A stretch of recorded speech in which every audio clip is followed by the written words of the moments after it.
Okay, and so in the Bong matter, Ms. Bong, you said we need to address the issue of the motion to quash subpoena regarding the production of documents.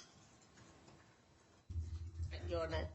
So, ORCP 55A, the party who has been subpoenaed may move to quash or modify the subpoena within 14 days of service or before production date, whichever is sooner. Ms. White was served with the subpoena on April 8th, I believe, and she did not move to quash this or modify the subpoena in the 14 days, and therefore I'm moving to compel under ORCP 55A 7A12. And that is not, that does not require conferral under UTCR 5.010. You said she was served with the subpoena on what day? I believe it was April 8th, according to the Marion County Sheriff's Office. And am I correct in seeing that the motion to quash was filed on April 18th? That was filed by Ms. Fisher, not Ms. White. Ms. Fisher, in her declaration, said that she only represents Defendant Rayfield. She did not represent Ms. White at the time that she filed a motion to quash, and therefore she has no standing to quash the subpoena. Boy, I'm a little crossed up here. Just a moment. Is there a motion to quash that you're referring to? I believe Ms. Fisher filed something. Yes, Your Honor. That motion to quash that you're looking at is on the 18th, I believe, is the motion that I filed. It's Ms. Bong's position that I did not represent Ms. White at that time and thus somehow was not able to, well, that I did not represent her and that I'm a third party attempting to quash a subpoena. I didn't know it needed clarification, but I provided clarification that in representing the Attorney General, I was also representing Ms. White as an Assistant Attorney General in the subpoena matter. The Attorney General I'm representing him. I mean, he represents essentially everybody in the state that works for the state. So, Ms. Bong, does this address the issue, though, that Ms. Bong is talking about? Are you asking me? No, it does not, Your Honor. As I mentioned, as I wrote in my response to Quash, the Attorney General cannot retroactively assert representation on behalf of Ms. White. It is not a time machine. And also, there is also a question if the Attorney General even has the authority to represent Ms. White as a witness in this case. She was not subpoenaed as a state official. She was subpoenaed as a witness, and to bring the documents. So the fact that Ms. Fisher actually filed a declaration. Hang on. My understanding is that you've subpoenaed Ms. White to testify why she did something, why she filed a declaration in a case, in a 1983 case, in her official capacity, correct? Ms. White is not subject to suit in this case, correct? Correct, not in this case, no. And the entirety of her involvement in this or other matters is in her professional capacity as an Assistant Attorney General. Am I wrong about that? I would say that her testimony would be in her as an individual capacity as to why she said those things. That would be my interpretation as to why she made statements in the course of her employment as an attorney, why she did that personally.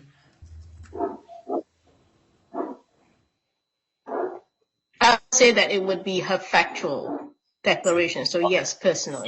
So Ms. Bong, is your entire opposition to the motion to quash based on timing? One, no. Well, timing because she didn't file a motion to quash in time, the 14 days. And two, Ms. Fisher specifically said that in her declaration that she represented only Defendant Rayfield. She did not say she represented Ms. White. Miss And White, after I Miss mentioned White that is an agent. issue, that you Hey, cannot Miss Bong, you have to stop talking when I'm talking. Okay, I'm sorry, Your Honor. that's okay. Miss White is an agent of Attorney General Rayfield. So I don't know if you've seen this, but everything they filed, or at least I believe, let me just pull up something, has respectfully submitted by Dan Rayfield, Attorney General. But he's not filing all of these documents. These folks are doing it on his behalf as Attorney General. And they're assistant Attorney Generals, they're agents of the Attorney General and or the Department of Justice. And so it's just not the argument isn't clear to me. Or maybe it is. And See, this is why we have the yeah, go ahead. I'm sorry, Your Honor. This is why we have the motion to disqualify Ms. White as the witness and advocate, because then we have we run into these problems of confusion as to who and what she is. I see your confusion, and I have to admit that it is confusing as well for me, because on one hand she's the witness, or could be the witness, and on the other hand she's the advocate for Defendant Rayfield. Let me clarify something on the record. I'm not confused. The arguments are confusing. So what I'm saying is Ms. White is an agent of Dan Rayfield as Attorney General and an agent of the Department of Justice. She is advocating the position of the Attorney General's office on behalf of the Department of Justice. And you're asking her to show up for testimony in her individual capacity, which she'll have no ability to do that, one. And two, I think we're conflating what Ms. White is doing here. And so Ms. Fisher, acting on behalf of the Attorney General's office and the Department of Justice, has filed a motion to quash, which I will entertain because it was done so timely. So what is the basis, other than timeliness, for the objection to the motion to quash? All right. So assuming that she can quash on behalf of Ms. White, then she also says that, actually, let's have Ms. Fish argue her motion to quash, because there's some you tell me issues like privilege, which she just had. You tell me what your objection is.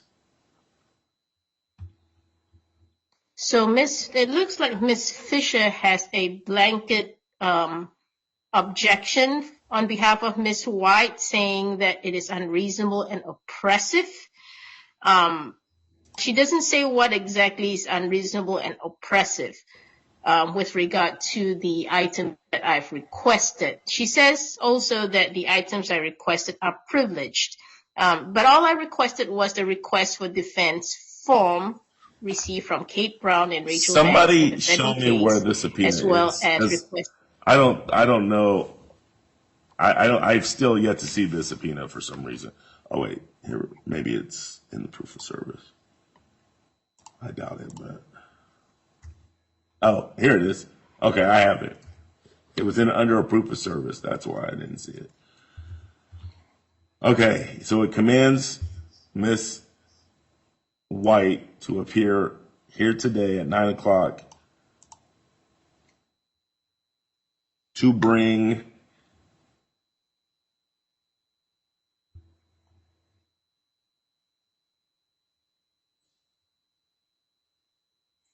documents related to Miss White's representation of Governor Brown, and the same for Rachel Correct. Banks.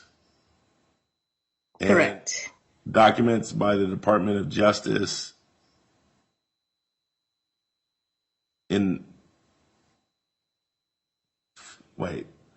forms approved by the Department of Justice for current or former state officials or employees in individual capacity claims for the last 5 years. Correct. Policies, guidelines, or manuals used by the Department of Justice to determine when to provide legal representation to current or former state officials or employees in civil litigation, particularly 1983 suits. Any legal memoranda, opinions, analysis prepared by the Department of Justice from 1984 until the present, discussing the Attorney General's authority to represent current or former state officials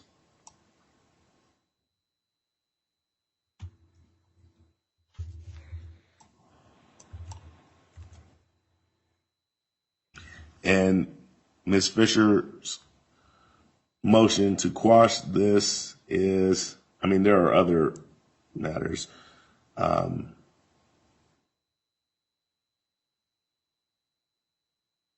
Emails, notes, minutes, records, communication between Ms. White and DOJ agent representatives or employees with Rachel Banks or Kate Brown. And the basis for the motion is that this is unduly burdensome, basically. I'm not using the language oppressive, but it's unduly burdensome. Is that correct, Ms. Fisher? Yeah, a combination of things. The specific language for the motion to quash is unreasonable and oppressive, and the reasons why are that at least paragraphs 1 to 3 and 6 to 8 demand production of documents that are fully privileged. They're just on their face requesting documents related to the representation, to communications. Bong, let's take the first two. You are asking for, under the first two, I'll just leave it at the first two because they're identical in substance. But you're asking for documents that basically demonstrate the agreement between the Attorney General / Department of Justice and their clients, as you put them, for representation. You want to be able to see the agreement between the two of them for representation? Any information that shows that they are authorized to represent individual capacity, basically. Okay, well, to the extent that it calls for communication or documents that are privileged, which documents concerning their representation sure seem like they would be privileged due to attorney-client privilege, those will be quashed. Let's go to request 3. Ms. Fisher, what's the basis for the quash on 3? The same, Your Honor, in the privilege, and that also, so our request for defense forms are essentially forms that clients fill out about their This is whether or not the state should approved by the Department of Justice. Approve. Yeah, about whether the state should indemnify them. So certainly very privileged, and every single one, I cannot even begin to imagine how many Hang on a second. Individual requests for defenses. Ms. Bong, I'm a little bit confused. This says all requests for defense forms approved. Okay, never mind. So this is again about representation that sure appears to be subject to attorney-client privilege. Tell me how I'm wrong about that. I don't see why it's subject to privilege, because it doesn't discuss any communications with regard to the case itself. It's only with regard to the process of approving. That's an administrative process. It's not a privilege process. Ms. Fisher, do you disagree with that? Yes. Under the process of in how the state indemnifies individuals, there are certain questions that are asked about whether or not there was any malfeasance, willful neglect, whether they were disciplined. These are all questions that are answered as part of that process. It certainly is communication. Okay. I think the third provision of this subpoena is quashed. For any policy. Go ahead. Oh, just the other thing, just that I should have mentioned earlier, is an overarching objection as well as relevance to this case. The case at issue is purely legal question. It is whether or not the Attorney General has the duty or does not have the duty to represent prior state officials. All of these requests about the process, again, there's no facts to be gained here. And Ms. Bong also sounds like she's asking, the only thing that she's looking for is any authorization, what provides the basis of that. That is, again, a purely legal question. You agree with that, Ms. Bong? Is that why we're here? The questions that the items that I have subpoenaed would help, I think, me as well as the court to determine whether the DOJ has been complying with the law as it is written. So, especially for things like the... Hang on a second. How would their compliance be relevant? Your petition is asking for a writ of mandamus compelling them to stop providing legal defense to individuals sued in their individual capacity. So, really, I think what Ms. Fisher is saying, and I tend to agree, is that the analysis is whether or not the Attorney General has the authority to continue representation in this regard. Whether or not he's approved or has done so in the past is not a thing of relevance to the issue that you've raised.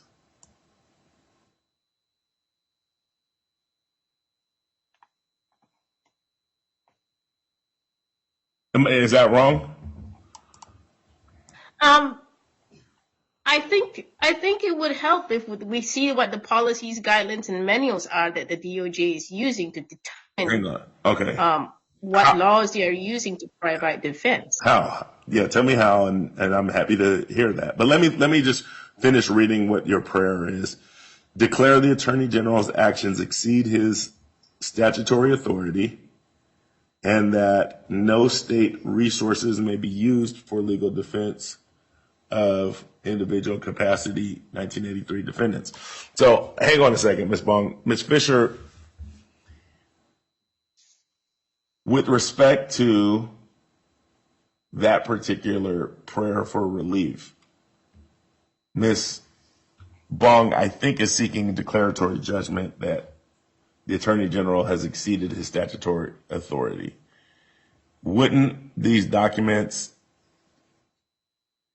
but for the privilege, wouldn't those documents be relevant in addressing that prayer?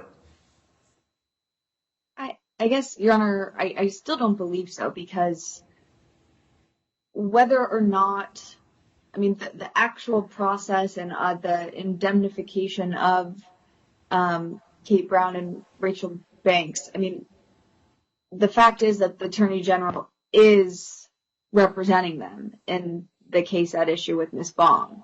So the decision process for getting there. Sure. Forget the third one, or the first three, but all policies, guidelines, or manuals used to determine. I don't think the first three are relevant, and they're probably subject, and I find they are subject to privilege. But the fourth one, if there's a relevance argument, it sounds like her petition is seeking for the court to declare that the Attorney General is exceeding his statutory authority. And so I'm wondering, doesn't those documents go to whether or not that is happening? Yeah, yes, and our response to that is that, again, those are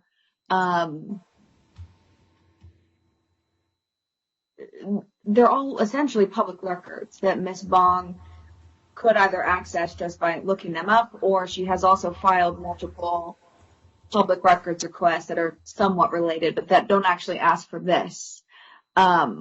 So I think the other thing, though, I would say in terms of the policies, guidelines, manuals, if the court were to deny the motion for summary judgment or the cross motion for summary judgment,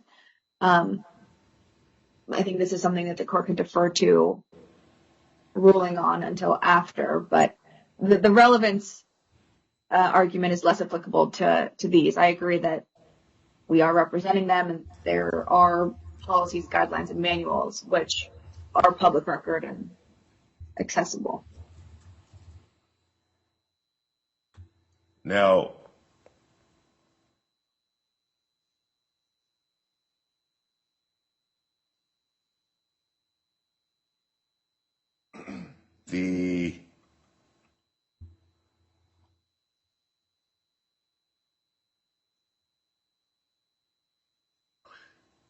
just from a quick review of this, 6 and 7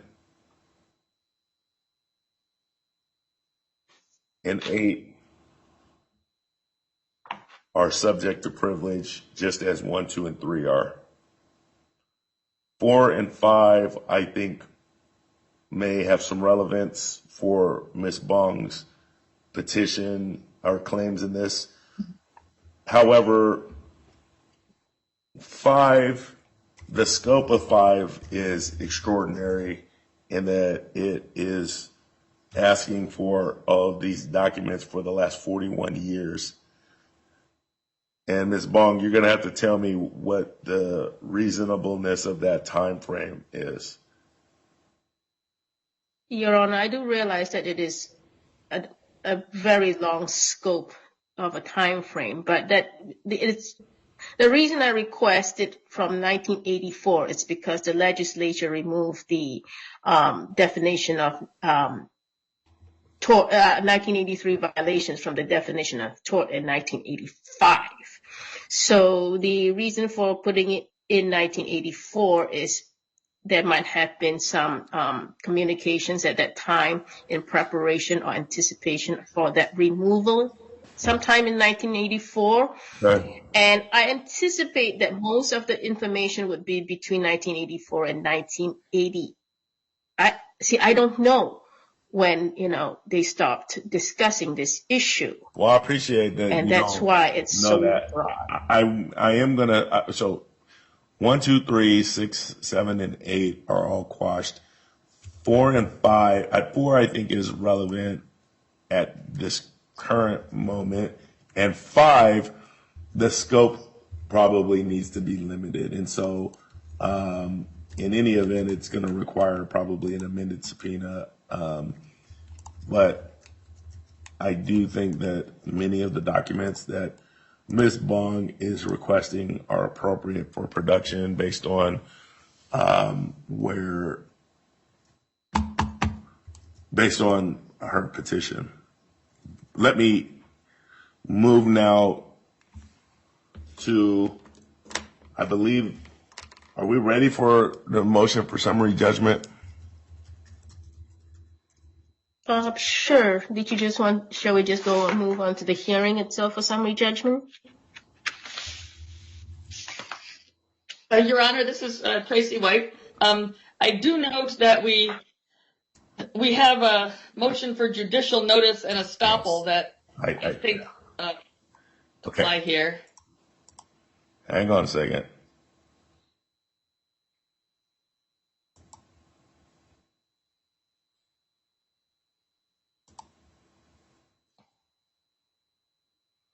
What are you asking for the court to take judicial notice of, Ms. Bong? That Ms. White said that the issue is subject to claim or issue preclusion because the parties are the same. She says that although the other case just named the Attorney General without naming the Attorney General herself at that time, that both the Attorney General in this case and in the previous case, which was Ellen Rosenblum, are the same because the position is the same. However, in the federal case, Ms. White says that the official capacity does not implicate the position itself.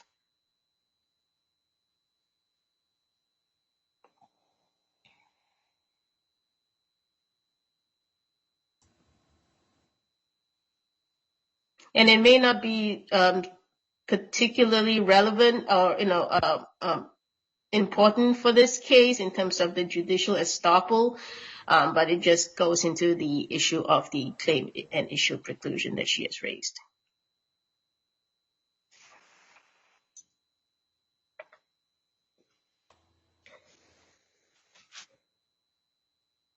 So just to be clear, because I'm having difficult kind of finding my bearings in some of this. You filed a motion for judicial notice and you are citing a statement that I believe was made in one of Ms. White's briefs to the federal court that there was prior litigation that involved these parties, and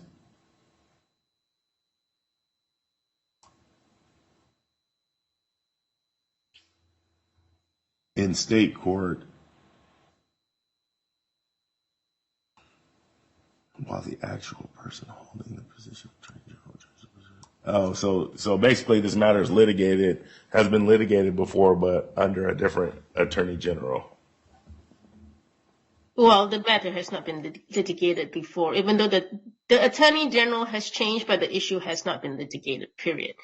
That issue was whether the DOJ could represent individuals who acted out of scope under the OTCA. This issue concerns whether the DOJ can represent anyone, period, whether they acted out of scope or not for 1983 violations under the OTCA. Ms. White. Yes, Your Honor. First of all, I think there's some confusion here. There's two motions filed by Ms. Bong, motion for judicial notice and motion for judicial estoppel. I think the motion for judicial notice is just an order that I then attached. She had actually, I think, accidentally attached the wrong document to her motion for judicial notice. And so I attached the right document in my response just so that we wouldn't have to fool around with it. So her thing was filed on April 6th. That's the motion for judicial notice, which is just a court order. And I don't object to that being because that's just a court order in the federal court, and I attached it to my response. Where's so that's yours? the notice, which mine was, I think, filed yesterday. But we did email it to you, and I realized there's just so many motions that some of them are being filed. You emailed it directly to me or to my staff? I believe we emailed it to your staff, and I could email it to you right now if you want, but we did email it to your staff. Okay. You can get it. I don't have it documented. Did you send it to Dylan Bowman by chance? Let me see. We had a little bit of a hard time figuring out who the right staff is, unfortunately. Let me see here. I don't have any documents that were sent to me. It's okay. It's in your response. I understood, right? Yeah, I have it. I just want to make sure we're getting I attached a response that was filed yesterday, but I attached it to my response just to get it. There's an email. I think Ms. Bong attached the wrong thing accidentally, and I didn't want it to. Yeah, I apologize if I did that. There's an email from Rebecca Chapman that has a federal court order. Yes, it was sent by Rebecca Chapman is my secretary, and you will see a response to notice, and I attached it to there just to be convenient instead of going back and forth on she's I attached the wrong thing have or it. whatever. Okay. What am I taking Okay. judicial notice of? The opinion and order? I think yes. Yes, so that's just a judicial notice that the federal court has already ruled that the issue is not, it will not consider the issues that are being raised here in the federal court. The facts and arguments are separate from the federal proceeding, and therefore the defendant's assertion that the issue should be before the federal court is not it's not an appropriate argument. That's why. And if I could respond to that, Your Honor? Please. Yes, if you look at the federal order, what the federal court did is decide that it denied Ms. Bong's request to join the Oregon DOJ and the Attorney General as parties to the federal case. That's joining them as parties. It's not the same as ruling on whether or not the representation is incorrect or Where's that or correct. Where's the particular joinder of party ruling? Okay, that should be attached to my response if you have that there. Opinion and order. It's very short. Oh, before the court or plaintiff's motion to join denies plaintiff's motions. Okay. Right, this is the opinion and order that was issued on March 18th of this year. Okay. All right, so that's just denying that the DOJ and the Attorney General could be joined as parties, and that's not the same as whether or not this particular issue that's before you right now could, be decided by the federal court. This issue about statutory authority and whatnot. But it is the correct order, so I guess as far as judicial notice, that's fine. You can. I believe you can take notice. So you're arguing, you're not objecting to the court taking judicial notice of this, but you are arguing that that judicial estoppel would be erroneous because this doesn't touch on that. I think that the judicial estoppel and judicial notice are they're two mostly unrelated issues. I understand. Judicial notice just has I'm not. So let me be clear. I'm not worried about the judicial notice. This is a federal court opinion and order, and I am happy to take judicial notice of that. I'm trying to figure out what the argument is here, and I think what Ms. Bong is saying let me be clear. What I think the Attorney General's office is saying is that the same issues are before a court, and the only thing that has changed since that litigation has been either enacted and or ruled upon is that Ellen Rosenblum used to be the Attorney General. Now it's Dan Rayfield. Ms. Bong, first of all, am I right? Is what you're saying, Ms. White? That is what I'm saying in regard to the argument of claim preclusion, which is part of my motion for summary judgment. It's okay. Is there more to your argument? There's a lot of issues going on here, Your Honor. I'm sorry. It's okay. It's okay. I did read this stuff yesterday, but I'm not entirely sure that I thought we were going to be proceeding on it today, although it makes a lot of sense that we would be. Yeah. So I can explain our opinions for the summary judgment. I can explain our thoughts on this judicial estoppel, which we do oppose, and you should have hopefully gotten a copy of that yesterday. That's a subset of the overall problems. Ms. Bong, what is your position is on judicial estoppel? Hold on a second. Give me a second. I'm going to pull up your motion and refresh my memory of what we're dealing with exactly.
Okay, Ms. Bong, tell me what your basis for the estoppel argument is. So basically, it goes to Ms. White's assertion that this is claim preclusion or issue preclusion, I believe, and that the parties are the same for this case as well. This is a claim she made in federal court? No, this is a claim that she made in this court, that this issue in this case is subject to issue or claim preclusion because I've already filed a declaratory judgment in the state court before Judge Thomas. Yes, Judge Thomas. All right. So you asked in that case for declaratory relief and injunctive relief, and you were seeking a ruling that the Attorney General and the Department of Justice do not have the authority to defend former or current state officials, officers, or employees who are sued in their personal capacities in a civil suit outside of the Oregon Tort Claims Act. So you're saying only in this particular case that I'm referencing that was ruled on by Judge Thomas, you are saying that Department of Justice and the Attorney General can only, said a different way, can only represent state officials, officers, or employees sued in their personal capacities under the Oregon Tort Claims Act. If they acted within scope, but that was before I found that exclusionary text that the legislature carved out in 1985. So at that point, we were arguing about whether they could defend the Tort Claims Act if they acted out of scope. Now, this case is different. This case argues that they can provide individual capacity defense, period, whether or not they acted out of scope, because the OTCA does not apply at all.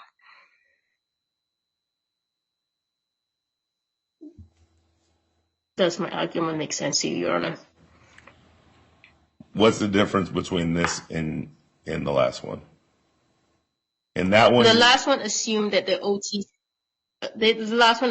OTC applied if they acted within scope, and I was arguing that Kate Brown and Rachel Banks acted out of scope, and therefore the OTCA didn't apply. In this case, I'm arguing that the OTCA doesn't apply. What was the ruling in that particular case? I didn't have standing on it, and it's under appeal right now. What was the ruling in circuit court? No standing. Okay. And this is under appeal? Yes. And so, Ms. White, under your theory, I imagine you're asking the court to dismiss this, but if it's under appeal on the same question, shouldn't the answer be that this should be stayed until the appellate process runs its course? No, Your Honor. It should be dismissed under the grounds of another action pending. And another action pending applies basically the same way as claim preclusion. And so it's not issue preclusion, although I actually think I used that word accidentally in referring to the plaintiff's brief. It's another action pending, which applies, as far as I can tell, the exact same standards as claim preclusion. And the idea is that she brought this case before, the same things were all litigated about the application of the statutes, the statutes that allow the Attorney General to represent people, and the court there ruled that she doesn't have standing, and also that it was going to use what's called forum nonconvenience, which means the federal court should handle it on at least some of the principles. So the court there ruled there's no standing. It's the same argument here. Why should she have standing to challenge who other parties are who's having as their lawyers? We also did litigate the actual issues, such as, how does the statute apply? How does the statute give authority to the Attorney General? And so those were the same issues that were, briefed, and the court ultimately ruled no standing and forum nonconvenience. And I believe that the orders were attached to, of course, it's in the same court, so I guess you could look it up, but the order is actually attached to to a declaration that I filed. Oh, sorry. No, that's okay. I am looking at Judge Thomas's opinion letter filed July 29th. Okay, good. Yes. Okay. Okay. Go ahead, Ms. White. I'm not sure if we kind of leaped to the substance of the motions for summary judgment, and we leaped away from the motion for judicial estoppel, although the point there was just that Ms. Bong would like to say that because the Attorney General changed, that the claim preclusion wouldn't apply because it's different parties. And I don't believe that's true. It's the same, a role that has to do with whether or not the Attorney General in its concept basically can represent people. And the fact that the human beings have changed doesn't affect whether or not claim preclusion or another action pending should apply. All right. Let's hear your motion for summary judgment, Ms. Bong. All right. So this case presents a forward question. Does the Oregon Attorney General have statutory authority to represent state officials sued in their individual capacity under 42-1983? The record shows that there is no such authority under ORS 30.285 or ORS 180.060. No material facts are in dispute. The DOJ is exceeding its statutory authority by providing defense in cases it was never authorized to enter. But this hearing also involves the second issue, but that the court has already said that Ms. White does not need to testify today. So we're going to move on to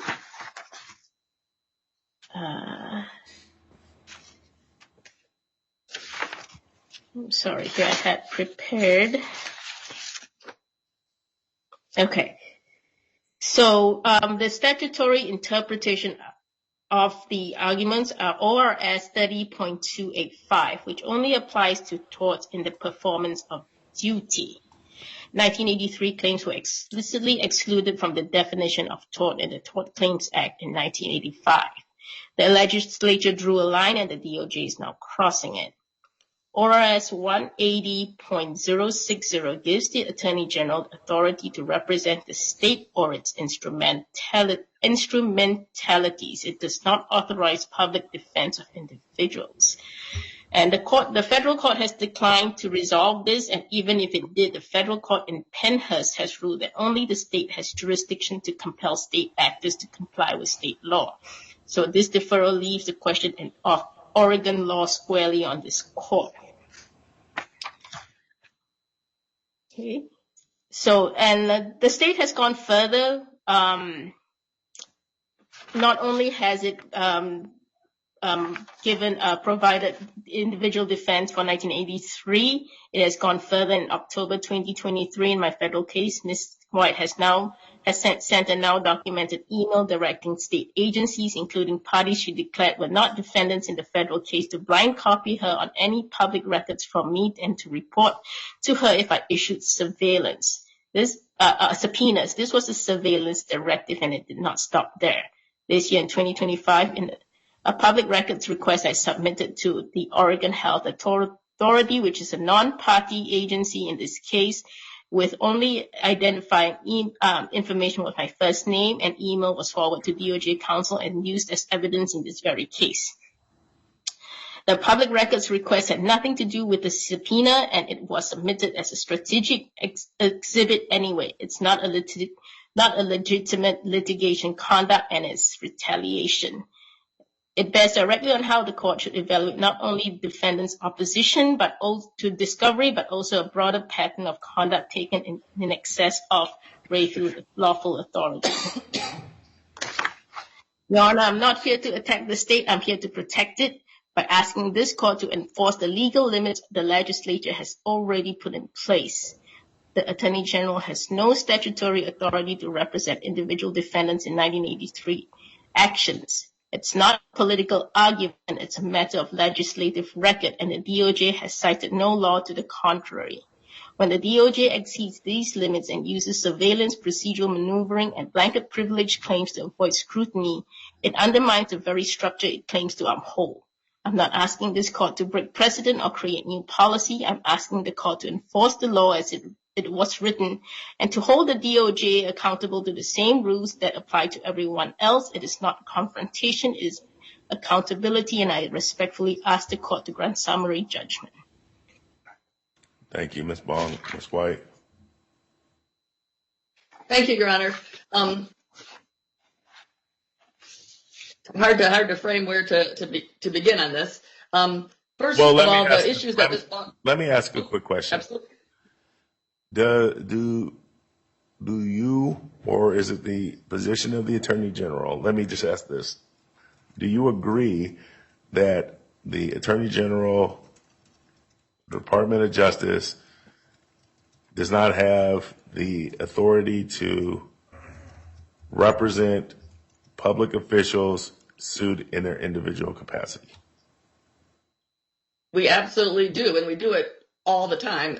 It's a matter of public record if you just looked in the court system that we are representing people sued under Section 1983, which is generally in their official capacity all the time. So to allow this to rule a certain way would affect. That's in their official capacity, but what if they're sued in their individual? No. Well, Your Honor, and I hold on. You just said that. I was just relaying what you just said. You just said that's usually done in their official capacity. If I said that, I misspoke. Usually, when under Section 1983, the way the law works under Section 1983 is that you pretty much have to sue people in their individual capacity. Occasionally, they also get sued in their official capacity, but mostly for Section 1983, it's their individual capacity because that's how Section 1983, how you could get damage, for example, under Section 1983. Because there's qualified immunity for officials.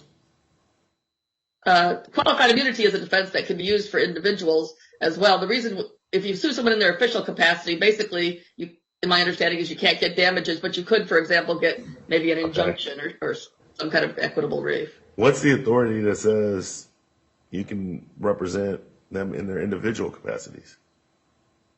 All right. Well, and again, this isn't my briefing here, but the statute for the Attorney General and the Department of Justice, which follows, is very broad, and there's some language quoted here, and I'm going to just, because of course I can't just quote things off my mind. The statute that allows who the Attorney General can defend. It says I attached to you my brief that I filed in the previous proceeding. What? Yeah. What's the statute? Okay. There's several statutes. One is ORS 180.060. Oh yeah, I looked at that earlier. Okay. Okay. Yeah. And it says the Attorney General is required or shall appear, commence, prosecute, defend any action, etc. when any state officer, board, or commission, when requested, when the same may be necessary or advisable to protect the interests of the state. Now that is very broad, and that actually supports these requests for defense that we were talking about earlier. Someone has to request it, and then the Attorney General will that's defend them subsection when necessary or advisable. 180.060 sub 1D. Right? That's right.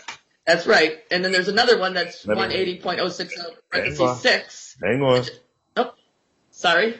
Shall appear, commence, prosecute, or defend any action, suit, matter, cause, or proceeding in any court when requested by any state officer, board, or commission, when in the discretion of the Attorney General, the same may be necessary or advisable to protect the interests of the state. Okay? Yes.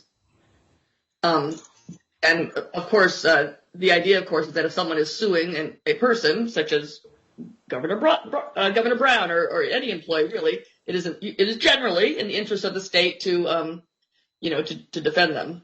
So, because are we talking about? I mean, is there a point at which Governor Brown is no longer an state officer, board member, or commissioner? Sure, if she's off on her own now, and if she does inappropriate things on her own, or if she were to, even when she is the governor, if she were to have some kind of a car accident on a Saturday, on her way to the beach, those kind of things. And of course, the longer someone's away, the less these things remain along. But the fact is, Well, especially for higher officers, they tend to, it lasts for a little while. so, okay, so while I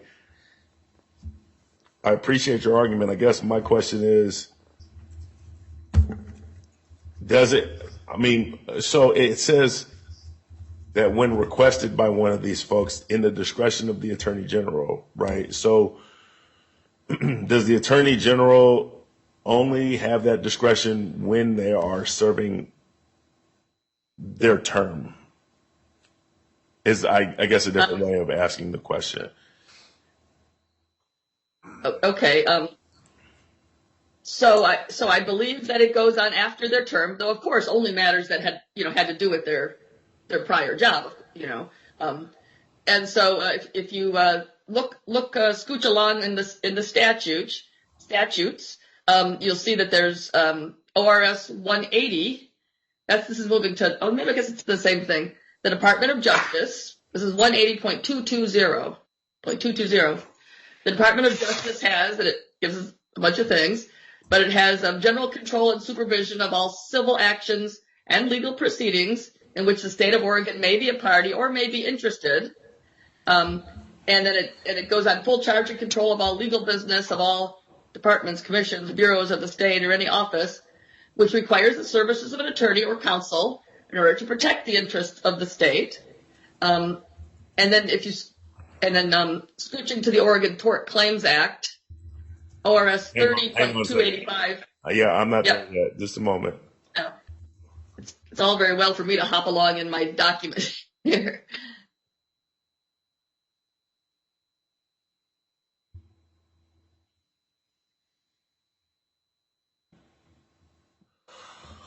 Okay.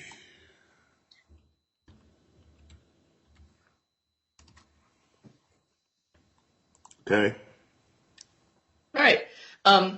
ORS 30.285 says if any civil action, suit, or proceeding is brought against any officer, employer, agent, which basically states a tort, the Department of Justice defends them. And the definition of a tort is very broad to mean basically anything that's not a contract, but that alleges some harm. But this does include the language arising out of an alleged act or omission occurring in the performance of the duty. Right. So if I, for example, have a car accident just on a weekend, then that's not part of my duties. So that's the distinction there. And of course, someone who has retired, gradually all the cases that could have been brought, about their duties, kind of fall off due to statute of limitations and whatnot. But in the meanwhile, the Department of Justice actively defends people, including retired people, and especially in the Section 1983 claims, which is what Ms. Bong is targeting now, but also with regular torts. In this 1983 claim that is current, that seems to be, to some extent, the sort of instigator of why we're here, is Governor Brown being sued for something she did while she was in office? Yes, she's being sued for her response to the COVID cases, the COVID situation, various executive orders and such. So, Ms. Bong, are you saying, is it your position that because she is no longer the governor of the state of Oregon and some other state officer, that what she did while she was in office doesn't give her the right to be indemnified by the Department of Justice? Or that was an argument in the previous case with, I'm sorry, there was an argument in the previous case with Judge Thomas, but no, that's not the argument here. The argument here is that it does not have the authority to provide individual capacity claims defense, period, because under ORS 10060, all those subsections involve defense or representation for the state or its instrumentalities. As you can see, subsection A 1A, B, and C talks about commencing, prosecuting, or defending the state, and subsection D talks about representing or defending state officer, board, or commission. Those are official capacities, not individual capacities. There is no carve-out in 180.060 for individual capacity defense in any situation. Same with 180.220. Again, it talks about the legal business of departments, commissions, and bureaus of the state or any office. Again, those are all official capacity, either the state or its agencies. It doesn't cover individual defense by the DOJ. All right. And then we go on to the Tort Claims Act, which is the point of contention, where there was that carve-out in 1985 that said that 1983 suits are not torts under the OTCA. Is there any other arguments to the issue of summary judgment? I'm not sure who's trying to make it is. Oh, we're still with Ms. Bong, sorry. I'm sorry. No, I do not have any other points, Your Honor, unless you need clarification or Ms. White wants to clarify anything further. Ms. White. Yes, Your Honor. I do refer you to the briefs we filed, but the long and short of it, Your Honor, is that individuals certainly are encompassed by these things. In fact, I think the court could readily judicially notice that if state employees doing their scope and course of their work, if they could just be sued and not have any defense from the state, you might have a hard time getting people to work, because a lot of people work in positions where that's going to happen a lot. And it's just a necessary part of the litigious world we live in. But I will, however, you don't even have to rule on that, Your Honor, because Ms. Bong simply doesn't have standing, which is exactly what Judge Thomas ruled. And Judge Thomas's ruling also encompasses the another action pending. He ruled on this. He said that there was no standing. And with the another cause of action pending, that encompasses claim preclusion. Ms. Bong has sometimes referred to issue preclusion, and I think I referred to it accidentally one time, but it's claim preclusion, which means if you could have brought this in the prior action, then basically you should have, and that's where we are now. Ms. Bong, Ms. Bong, what is the basis for standing in this case?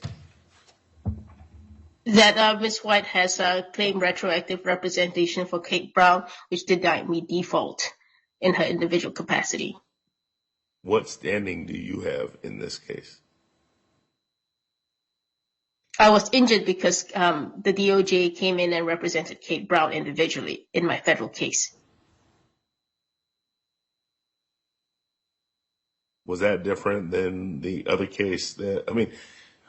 So Ms. White, was that the same as what happened when Judge Thomas ruled on this matter? I believe, Your Honor, that Ms. Bong, and of course I want to not misstate her, but Ms. Bong, I think, is saying that because the DOJ, which mostly is me, represented the state people, Governor Brown and also she's saying that officer, now that you're was representing them. She's saying you're representing Governor Brown, and that has provided that is the basis of her standing, because she's been injured by your representation of Governor Brown. And that's what she was saying before also, that because they're getting free sort of representation, that she shouldn't be allowed to have that, I guess. Okay. Which is the same thing as Judge Brown or Judge Thomas said. Sorry. Anything else from either side? The state just refers to its briefing that we filed. Thank you. Ms. Bong, do you have anything? Yeah, just to clarify the background of Judge Thomas's case, he ruled that I have no standing because there was no, and it was based on a hypothesis that privately retained counsel may also have as zealously defended Kate Brown with the many filings that the DOJ had, and therefore, based on that speculation, I had no standing Okay. with injury. But that's also the subject of appeal at this point in time. All right. I'll take this matter under advisement and get back to you with a ruling. Have a good day. Okay, Your Honor, could I ask one question? Oh, What? Yeah, what's that? you had said in regard to the subpoena for documents that some of them might have relevance. Can that be, wait until you rule on this? Because of course, if one side or the other wins, it will depend. Yes. If documents are still alive. What was our first ruling? Oh, the disqualification. I already ruled on that.